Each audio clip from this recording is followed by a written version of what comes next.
हुआ होगा वो सेपरेट से डील किया जाएगा। ज़्यादा मेरे विज़िट का और रांझा साहब के विज़िट का ताल्लुक़ है, तो हमने एक एप्लीकेशन दी हुई थी क्योंकि खान साहब की कन्विक्शन सेंटेंस जो है वो सस्पेंड हो चुकी है और जेल से रिहा हो चुके हैं। अब इसमें जो जज साहब है और साइफ़र का केस है उसके सिलसिले में इस जेल में बंद है, इसलिए उसके मुतालिक जज को हमने दरख्वास्त दे दी और उनसे कुछ इंस्ट्रक्शन लेने के लिए अलग अलग एप्लीकेशनें दी थी और जज साहब ने वो अलाउ कर दी थी। मैंने स्पेसिफिकली लिखा था कि मुझे आज की मुलाकात की इजाज़त दी जाए या हफ्ते वाले दिन के लिए दी जाए, हम ग्रेटफुल होंगे। लेकिन आज आए हैं, इन्होंने इजाज़त नहीं दी थी। इससे पहले भी मैं आया था, यहाँ हम सब ने इनको रिक्वेस्ट की हुई थी। शामी साहब थे, उमेर साहब थे, पंजोता साहब थे, अली बुटर साहब थे, शहबाज साहब थे, सारे वकील हम आए हुए थे। उस वक्त भी उन्होंने मिलने नहीं दिया। अब ये हमें ये कह रहे हैं कि नहीं, आपको अगर मिलने की इजाज़त हम देंगे तो वो जुमेरात को होंगे। मुनासिब तो ऐसा नहीं है, ये गलत है, क्योंकि अदालत अगर एक ऑर्डर करे और आप जेल में कन्विक्ट की हैसियत से नहीं हो रहे हो और अगर आप अंडर ट्रायल हो तो फिर जो अदालत जैसे हुक्म करे वो फॉलो होना चाहिए। मैं समझता हूँ इसमें इतना नहीं होता तो मुलाकात ज़रूरी होता है और वकील का तो एक हक़ बनता है। ये सारी हकूक़ की खिलाफ वर्जी हो रही है, मैं समझता हूँ।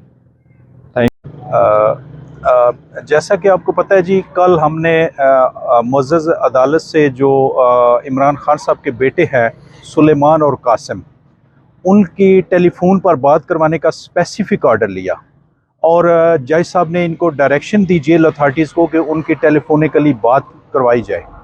अच्छा, ये ऑर्डर इनको कन्वे भी हो चुका है, मीडिया पे भी आ चुका है और उसके बावजूद आज मेरे पास ऑर्डर है जो उसकी अटेस्टेड कॉपी है, मैं वो इनको रिसीव करवाना चाहता था। तो जैसा कि हमने इनको रिक्वेस्ट की है कि हमारा भी मुलाकात का भी ऑर्डर है कि हमें आज ही जो है ना अंदर इमरान खान साहब से हमारी मीटिंग करवाई जाए। वो मीटिंग भी नहीं करवाई और उसके बावजूद मैंने कहा जी कि इनका कोई ऑथोराइज पर्सन भेजा जाए जो कि ये रिटर्न ऑर्डर है, ये ऑर्डर रिसीव कर ले कि जो इमरान खान साहब के बेटों का है। तो वो भी अंदर से पैगाम मिला जी कि जब आपकी मुलाकात होगी खान साहब से तो फिर ऑर्डर ले आइएगा। देखें, ये सरासर जो है ना कानून की खिलाफ वर्जी कर रहे हैं और इन्हें कोई कानून ज़ाब्ते का ज़रा पर लिहाज नहीं है। और जो जेल अथॉरिटीज़ हैं या कोई भी पब्लिक फंक्शनरीज है, उसको ये देखना चाहिए कि कानून और आइन क्या कहता है। उनको किसी और की तरफ नहीं देखना चाहिए जी कि हमें कोई ऊपर से ऑर्डर है और हमने नहीं।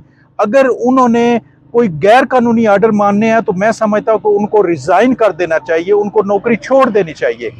क्योंकि हर जो बंदा है जो पब्लिक फंक्शनरीज है उसने आइन और कानून के मुताबिक अपनी सर्विस जो अपनी जॉब जो है ड्यूटी परफॉर्म करनी है।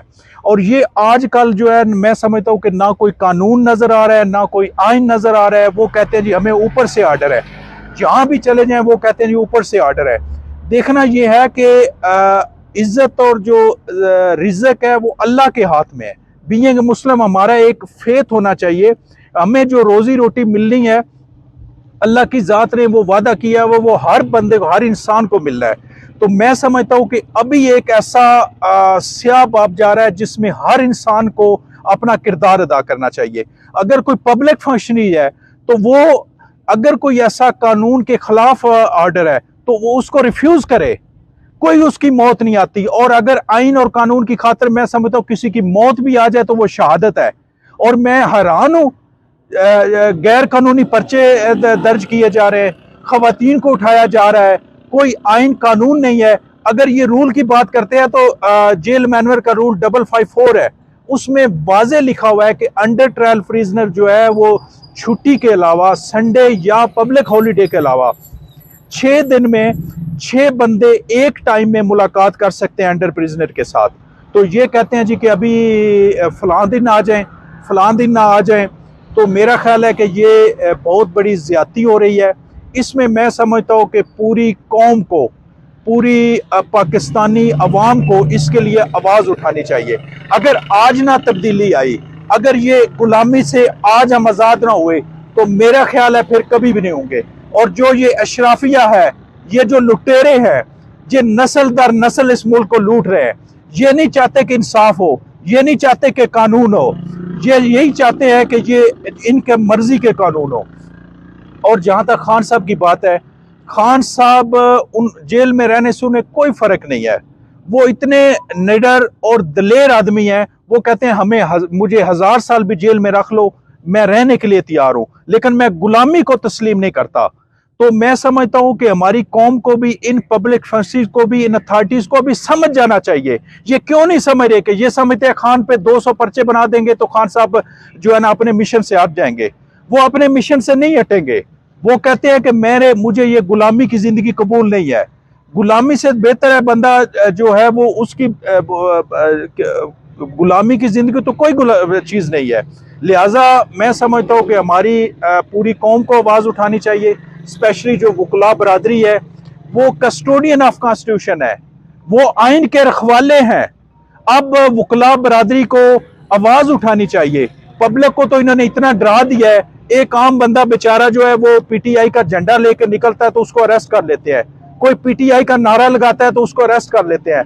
मैं इन ऐसे पावरफुल लोग हैं, इनसे मैं पूछता हूं फिर जमहूरियत को खत्म कर दे। ये जो डमी सिस्टम है, ये आइन है, इसको खत्म कर दे और कह के यहाँ पे कोई आइन नहीं है, कोई कानून नहीं है, हमारी मनमानी होगी। तो लिहाजा मेरी अब मीडिया से भी गुजारिश है, मीडिया का भी एक रोल होता है, fourth pillar of the state है। आप मीडिया वाले भी आइन और कानून के लिए आवाज उठाएं। बहुत शुक्रिया।